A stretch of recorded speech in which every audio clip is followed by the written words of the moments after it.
So, so first off, I'm not a biographer and I'm not a literary scholar, and as I suspected and I feared when I said I was going to give this talk in Bridgehampton, to be like, and they're probably going to know more, like know James Salter or know of him more than my personal experience. So I'm going to talk about his life, which I find almost as interesting as his writing.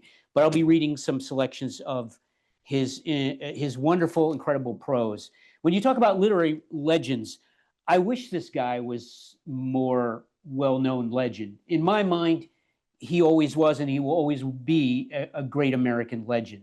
He is what's called a writer's writer.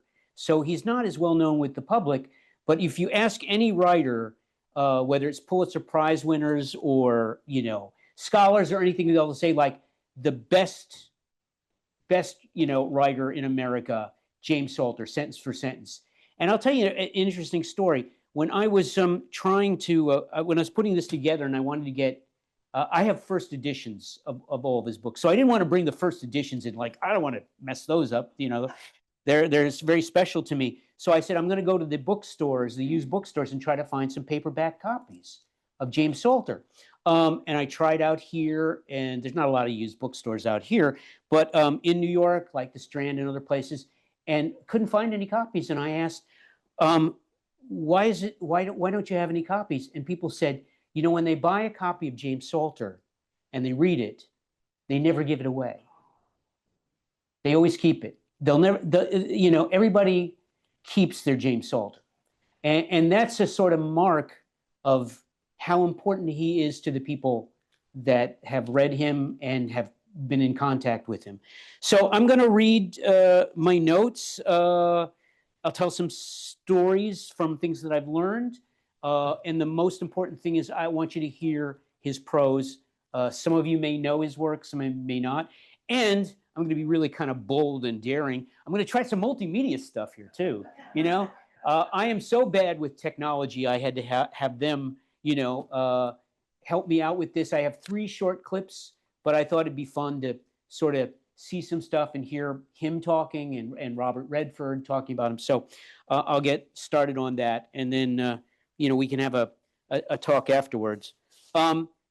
So forgive me if it's it's a little formal sometimes here, but I want to say James Salter, as I mentioned, it was never as famous as the other writers of his generation. It's interesting.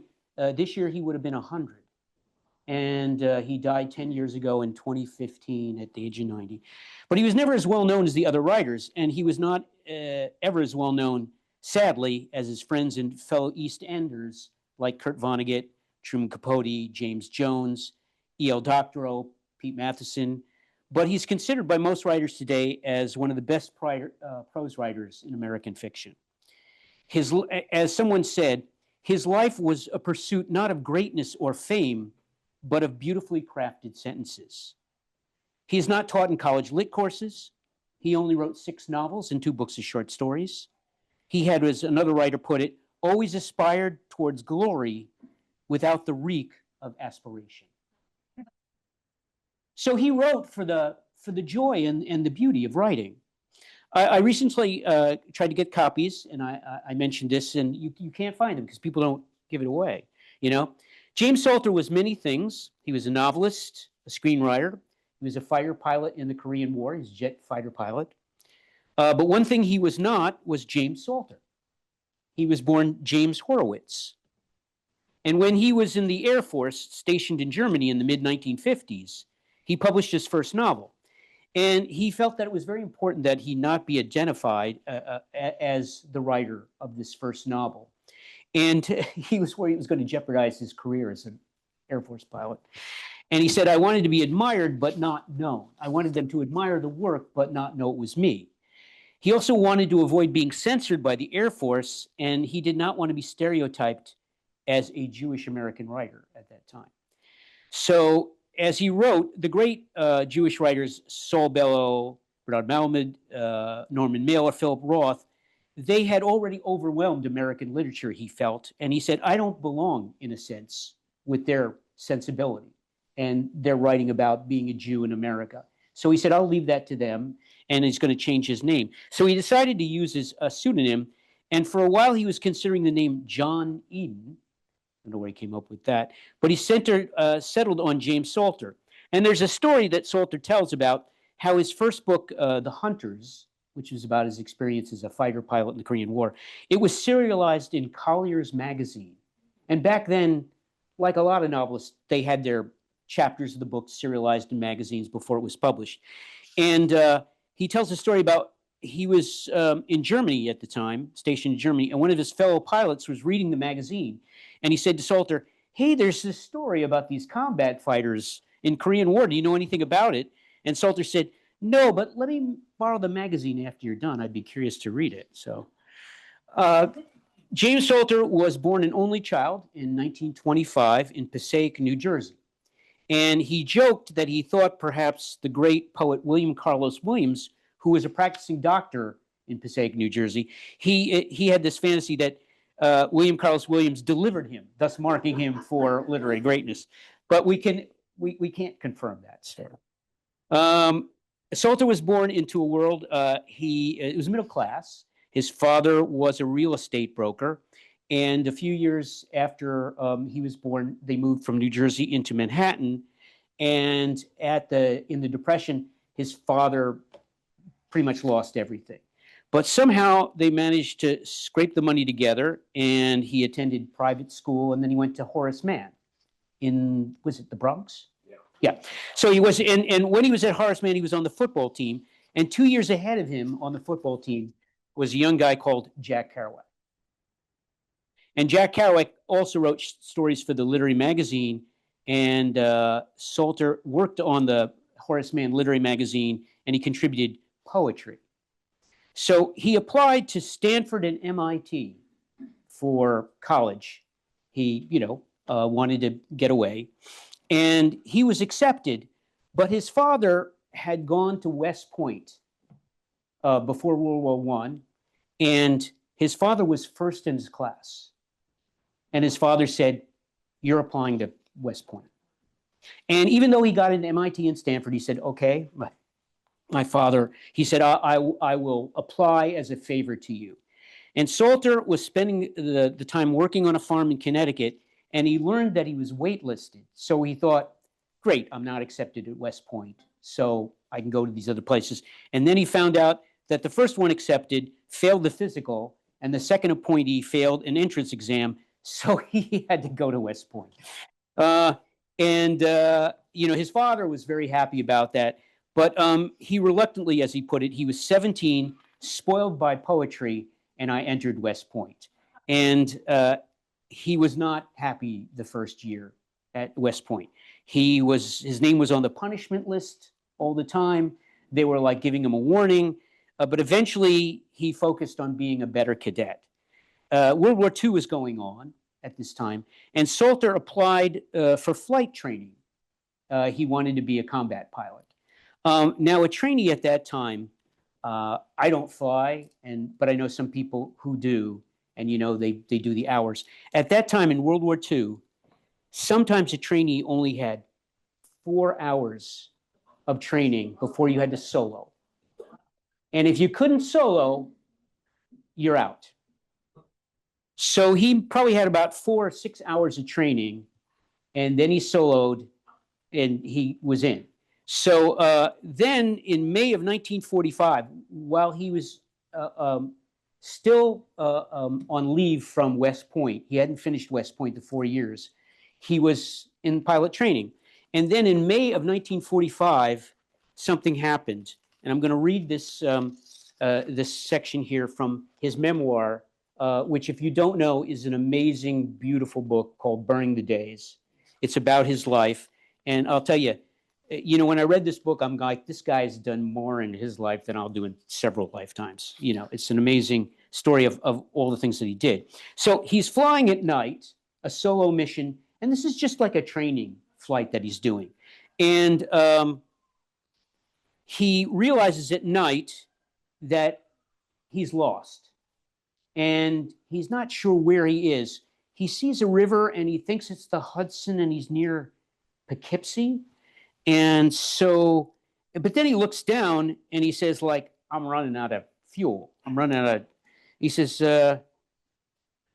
one thing that should never be done, it was repeated to us often, was to attempt a forced landing at night, but I had no choice. I began to circle, able in the mist to clearly see only what was beneath. The town was at the edge of some hills. I banked away from them in darkness. If I went too far from a brightly lit, abandoned main street, I lost my bearings. Dropping even lower, I saw dark roofs everywhere, and amid them, unexpectedly, a blank area like a lake or a small park. I passed it quickly, turned, and lost it. Finally, lower still, I saw it again. It was nothing big, but there was nothing else. I ducked my head, and I saw that, he had like 10 gallons of fuel left, so he had to make a forced landing. I was coming in fast. On the panel near my knee were the landing light switches with bold tips to make them identifiable by feel in the dark. I reached for them. The instant they came on, I knew I'd made a mistake. They blazed like searchlights in the mist. I could see more without them, but the ground was 20 feet beneath me. I was at minimum speed and dare not bend to turn them off. Something went by, trees in the middle of a park. I barely missed them. No landing here. A moment later, at the far end, more trees. They were higher than I was, and without speed to climb, I banked to try to get through them. I heard foliage slap the wings just ahead, shielded. A second rank of trees rose up. There was no time to do anything. Suddenly, something large struck a wing. It tore away. The plane careered up. I stood posed for an endless moment, one landing light flooding a house. Into an instant later, he crashed into a house. Reflectively, as a slain man might be bewildered, shut a door, I reached and turned off the ignition. I was badly injured, though I did not know that at the time. There was no pain. My legs, I realized. I tried to move them. Nothing seemed wrong. My front teeth were loose. I could feel them move as I breathed. In absolute quiet, I sat for a few moments, almost at a loss to what to do, then unbuckled the harness, stepped from the cockpit onto what had been the front porch. The nose of the plane was in the front room. The severed wing was in the street. The house, as it turned out, belonged to a family that was welcoming home a son that had been prisoner of war in Germany. They were having a party, and taking the startled noise of the plane as it passed low, they thought it was some sort of military salute, and though it was nearly midnight, they'd all gone out into the street to have a look. And it was like a meteorite coming over their heads. The town was Great Barrington, Massachusetts. He had to be shown on a map where he was. He thought he was near Poughkeepsie. That night, I slept in the mayor's house in a feather bed. I say slept, but in fact, I hung endlessly in the tilted darkness, the landing light pouring down of the large frame house. The wing came off countless times in my dreams. They came for me the next day, and I watched them load the wreckage in a large flatbed truck. I rode back with the remains of the plane.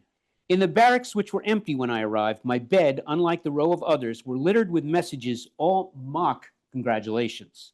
I found myself unexpectedly a popular figure. It was as if I had somehow defied the authorities.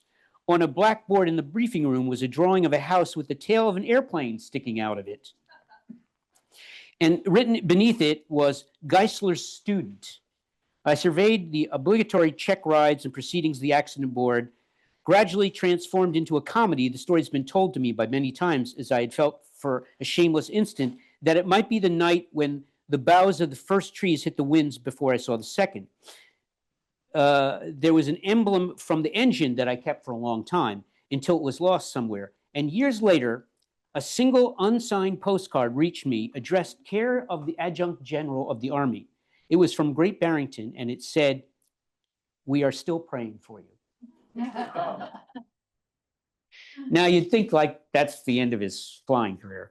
But what he did was, and it was World War II, and they needed pilots, and there was a huge, casualty rate for Air Force pilots in World War II in Europe. And so he applied to the Air Force, and the European war was over by that time. So he was assigned to fly transport in the Pacific. So he flew transport planes. But he stayed in the Air Force. And in 1951, the Korean War broke out. And he found his true calling flying the new jet fighters, the F-86. Having missed out on combat in World War II, he was worried that the glory was going to pass him by. And then from February 1952, Salter flew over 100 combat missions. he only shot down one plane, and you needed 5 enemy planes to be called an ace. So, but he said that was like one of the greatest moments of his, life, was being a fighter pilot. And while he was then stationed in Germany after the Korean War, he began his first novel, The Hunters. It was positively reviewed by the New York Times, saying, James Salter went to Korea as a fighter pilot. He's written a novel of the Far East that has none of the hokum that marks other writers. I'll read you just a short passage from The Hunters, which is about his experiences, a novel as his experiences as a fighter pilot. Cleve dressed himself slowly to reduce the time that he would have to spend standing around and talking. He was not fully at ease. It was still like being a guest at a family reunion with all the unfamiliar references. He felt relieved when he finally rode out to the ships. Then it was intoxicating. The smooth takeoff, the free feeling of having the world drop away. Soon after leaving the ground, they were crossing patches of stratus that lay in the valleys as heavy and white as glaciers. North for the 5th time. It was still all adventure, exciting as love, as frightening. Cleve rejoiced in it. They climbed higher and higher. Along the coast, it became difficult to distinguish the earth from the water. The frozen river's mouths blended into white land areas.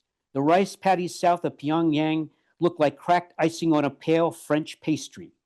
He saw the knotted string of smoke go up as Desmond test-fired his guns. He checked his own. The sound of them was reassuring. They climbed. Long solid wakes of white began to flow behind them. Formations left multiple ribbons of Conrail. Streaming sky pennants. Frost foamed on the rear of his canopy. He was chilly but not uncomfortable. They were north, and he was busy, looking hard, clearing himself. Desmond and 2 other ships in flight. The sky seemed calm but hostile, like an empty arena. There was very little talking. In half an hour, they had reached the Yalu, an unreal boundary winding far below. The sun was higher now. The sky was absolutely clear. His sunglasses made it a deeper blue, like a deep ocean. He could see 100 miles into China that ended only in a vast horizon beyond the lives of 10 million rooted people. At 40,000 feet, they patrolled north and south, turning each time in great shallow sweeps. To me, that sounds kind of like Hemingway. That kind of very short, clipped language. It's, not a lot of adjectives. It's, it's very concise and economical. So he wrote this book, The Hunters, and as I said, it was serialized in Collier's Magazine. And, it was reviewed pretty well. And then he sold it to Paramount Pictures for $60,000, which is a lot in that time. $60,000 in 54, I think, was a lot for money. And it was made into a movie with Robert Mitchum, and I'm going to play the first clip. And so this is how people got introduced to James Salter.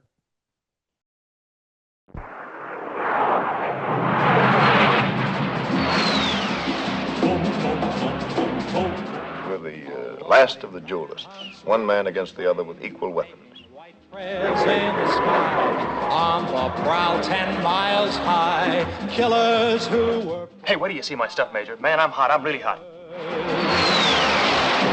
I've got one thought. It's always the same thought. Get Meigs. Waiting in the sun, odds are more than 2 to 1. The golden boy of 44. The first of the jet pilots, a killer, a hunter. These were the men the world called the Hunters, at a time of challenge, daring, and fulfillment. They were like no other breed of men on earth, and this is the woman who understood them best and followed them to the ends of the earth. This should have happened before I knew Carl. Now it's out of time, out of place. Time is always now. Place is always here. But not like this. Not like this. Hunter only lives to fly, to hunt and fight planes in the sky, and no one knows the reason why, except the hunters.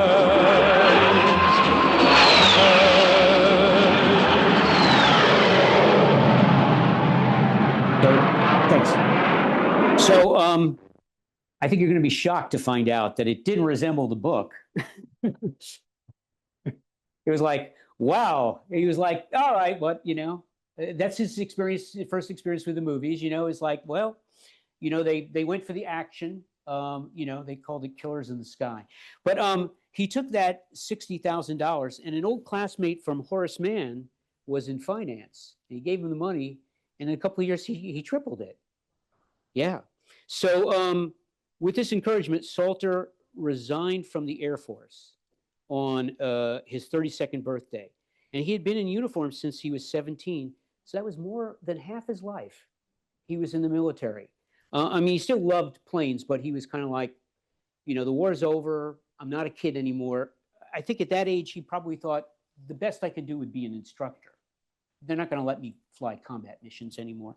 And so he said he felt like he was going through a divorce, and he was the spouse who failed. But I'm just going to read you another passage here about when he left the Air Force. Once at a dinner party, I was asked by a woman what on earth I had ever seen in military life. I couldn't answer her, of course. I couldn't sum it up, the distant places, the comradeship, the idealism, the youth.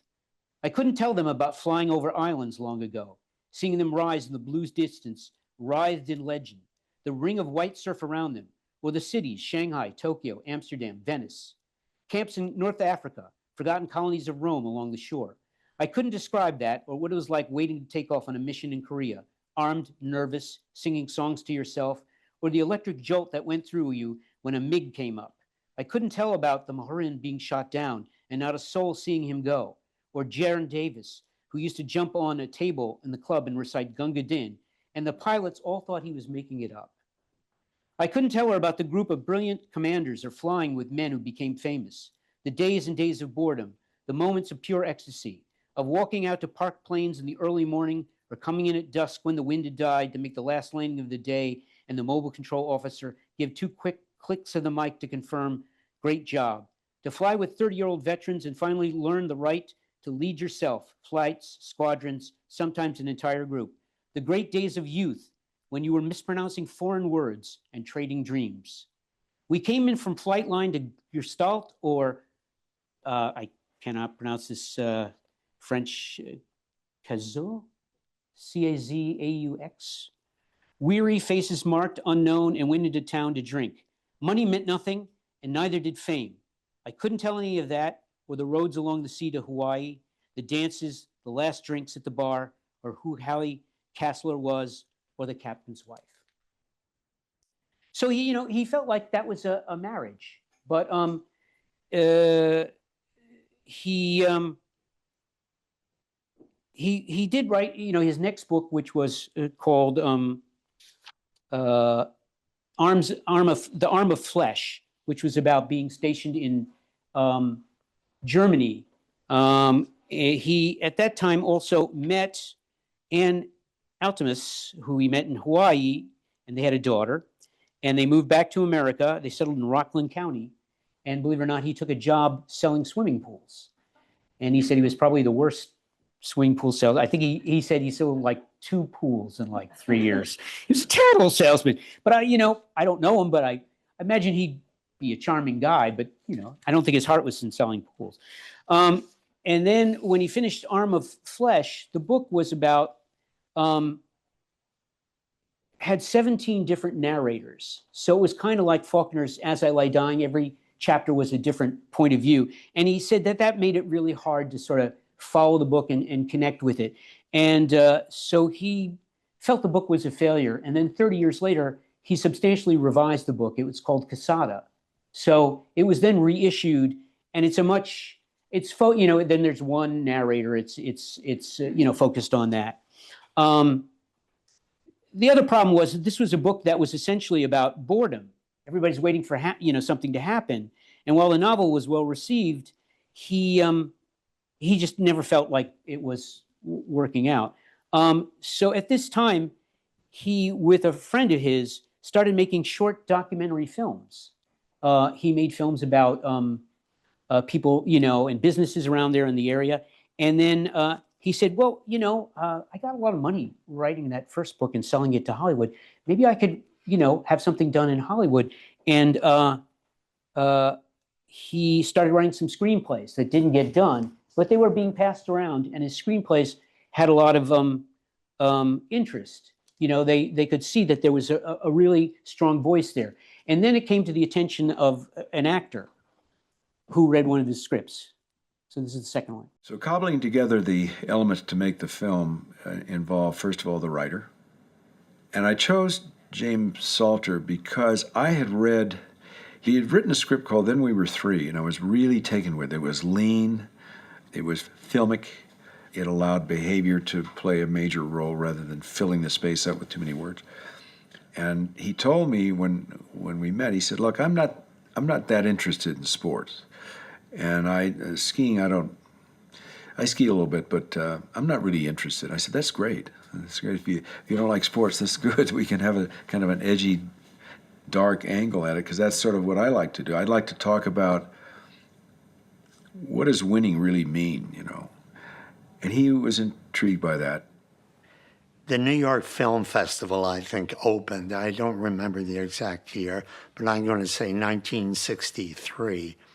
It brought all these foreign directors, Truffaut, Godard, Antonioni, Tony Richardson, Fellini, and all these people. And their films were absolutely like a storm. They brought in an entirely new feeling and excitement, at least in New York. What they did in California, I have no idea. I wasn't living there. I had no connections with it. I made some documentary films, mostly for public television. And of course, I was, like everyone else, I was in love with film. Everything that it still has, it had for me then. I wanted to be a director. Of course, everybody wants to be a director who's not an actor, and even they want to be directors. But my only access, really, was by writing films.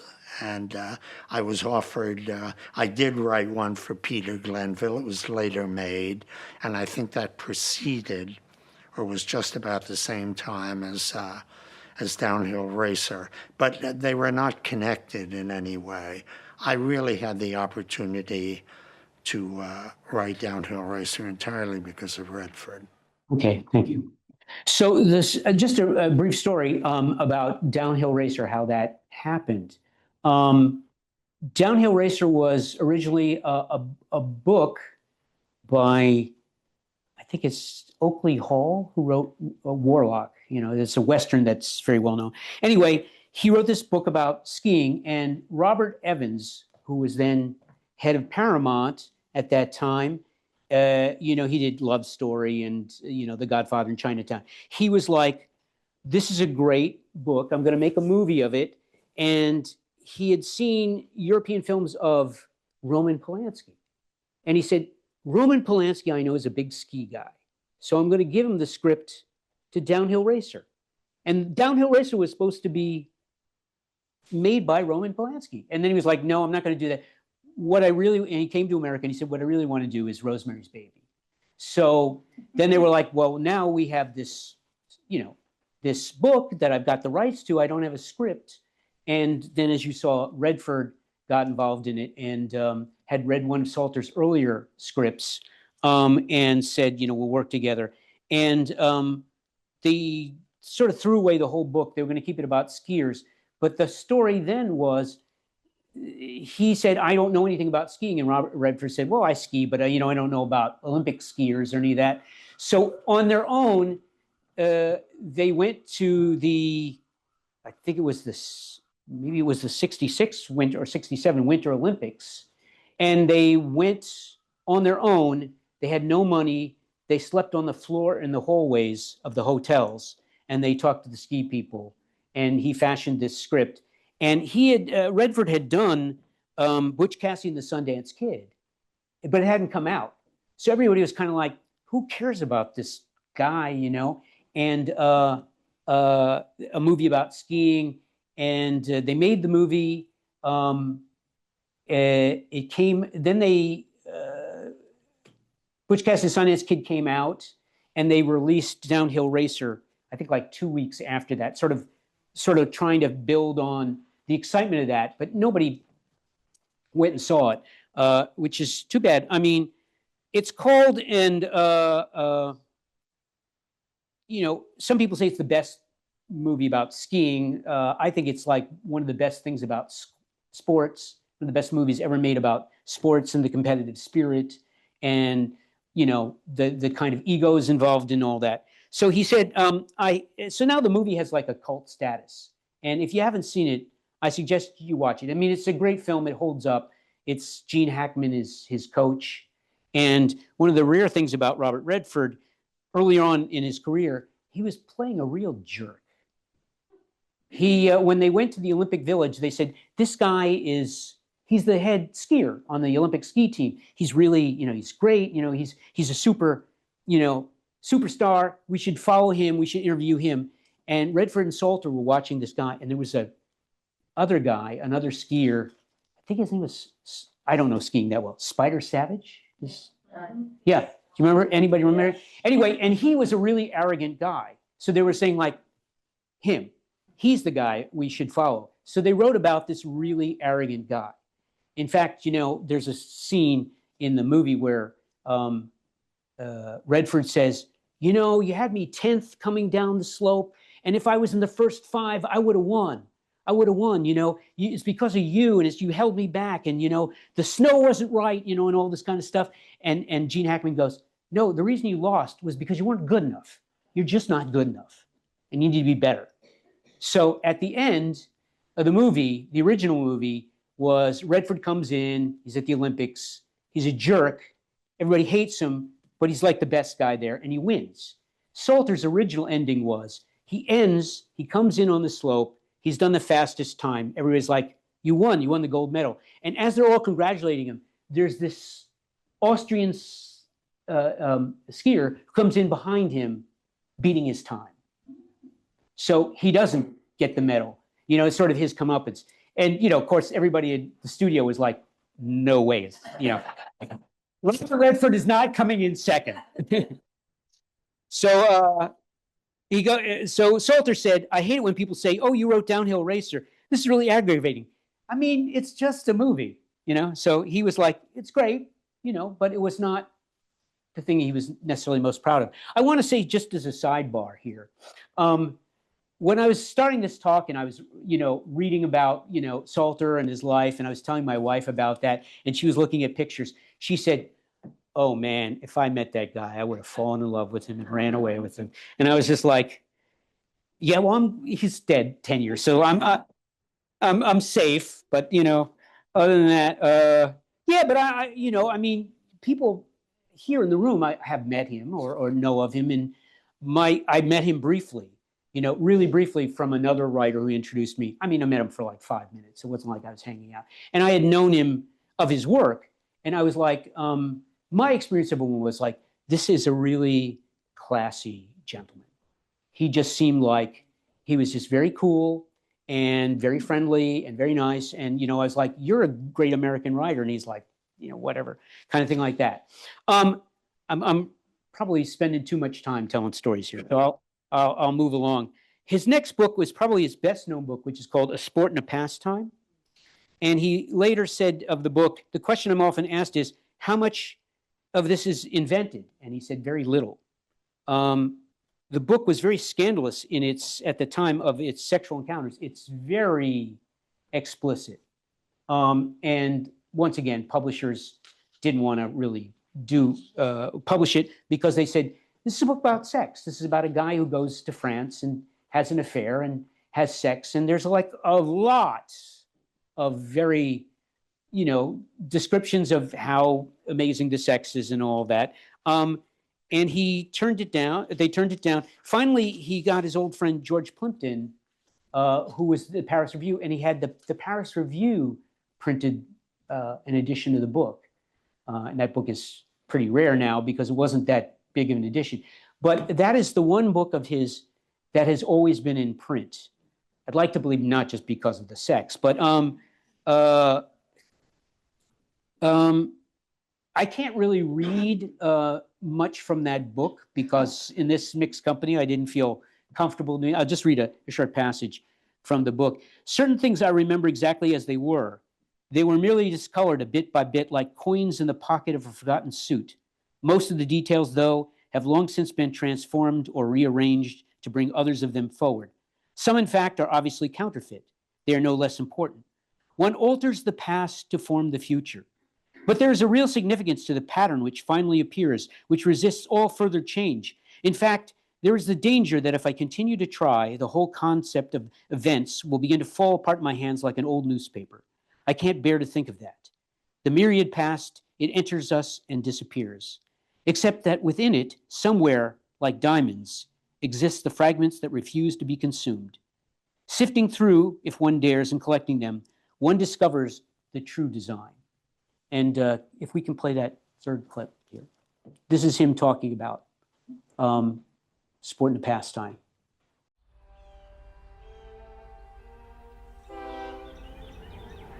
In 1950, I went to France for the first time. France had suffered greatly during the war. It was in a very dismal and homely state, and underneath all that, absolutely magnificent. Things I saw sank in. Sport and Pastime was written fresh. I wrote most of it in about 3 months. These are things that I either knew or thought I knew or knew about, or that actually happened. I don't want to be too evasive. I mean, I knew Anne-Marie. I was on an air base, and that's where I met her. And through her, saw a lot of things I would not ordinarily have seen. The erotic is at everyone's heart. Why should it not be at hers? And one quality I always liked about the French was that they were perfectly willing to admit it. Anyway, what did I know about love when I first went to France? Well, I suppose everything essential, but the essential is only a knife, fork, and spoon, so to speak. There's a good deal more to it than that. You could say that the book is a long poem to provincial France. Remember that the life of this world is but a sport and a pastime.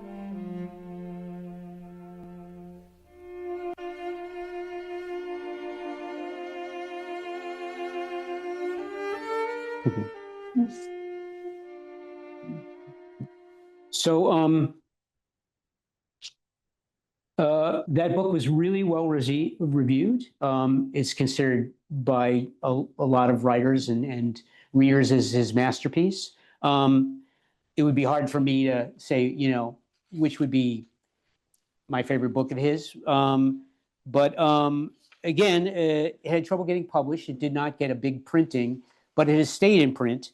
And after that, he wrote another screenplay for Redford about mountain climbing. Salter spent a number of years then scaling rock walls, climbing mountains, camping on mountain ledges. He wrote the screenplay, but Redford didn't respond to it. So a editor at Little Brown read it and said, why don't you turn it into a novel? And so he wrote it into a novel called Solo Faces. It was published in 1979. And again, it got very good reviews, but very small sales. At that time, he also was then out spending time out in Aspen, Colorado.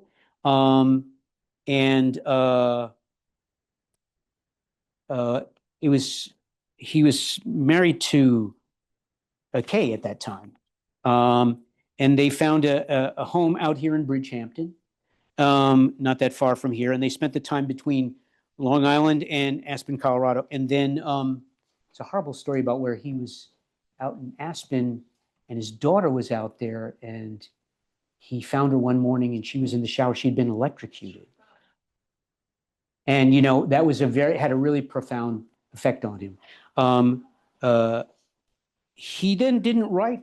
He wrote some short stories, but he didn't write for a while. And then 15 years after his last book, he wrote he wrote his final novel, which was All That Is, again, and that was 2 years before he passed away, so it was 2013. And so he then also at the same time was writing this memoir, Burning the Days. So I'm going to read you just a short thing at the end towards the end of the book. And now it is fall, a long time afterwards. The geese are dropping down to the ponds. The sea is huge, a storm coming. We've been swimming in it, exalted. Then drinks at Fox's in his new house. Gloria Jones is there. I'm assuming that's James Jones. She cries, "How did you two meet?" she asks in her quintessential sentence. You meet? How? Just like that, they say. And then and there, then and now are intertwined the dimming past and the present. Like an enduring disease, there are the dreams. I am flying. The sky is cloudy, the flak terrifying. We are going at top speed, flashing past storage tanks along a river on the way to the target. Suddenly ahead in the mist, steel bridges, too late to pull up. We hit them, a great wave of heat. I have crossed it. It is completely real, over into death. I wake in the darkness and lie there. The aftertaste is not bitter. I know, just as in dreams, I will die, like every living thing, many of them more noble and important. Trees, lakes, fish that have lived for 100 years. We live in the consciousness of a single self, but in nature there seems to be something else, the consciousness of many, of all, of herds and schools, of colonies and hives, with myriads lacking in what we would call ego, but are otherwise perfect, responsive only to instinct. Our own lives lack this harmony. We are each of us an eventual tragedy. Perhaps this is why I am in the country, to be close to the final companions. Perhaps it's only the winter that is coming on. One night in the darkness, outside, listening to the distant booming surf. Isn't it strange, I say, how you want different things at different times? Now all I want is a house by the sea. Hawaii was like this, still empty, still beautiful. We used to make love in the cane fields. Who? Who did you do this with? A naval officer's wife, I remember. Her name was Sis Chandler. Wow, that's a hot name. She must have been something. Was she blonde? No. In fact, I could not recall what she looked like, but I remembered her and one or two things she said. It was her name that mattered, especially after so long a time. Pronouncing it made me feel a long-vanished warmth towards her. I have not forgotten those days. I have only forgotten how simply they seemed to occur. So that's my quick overview of James Salter.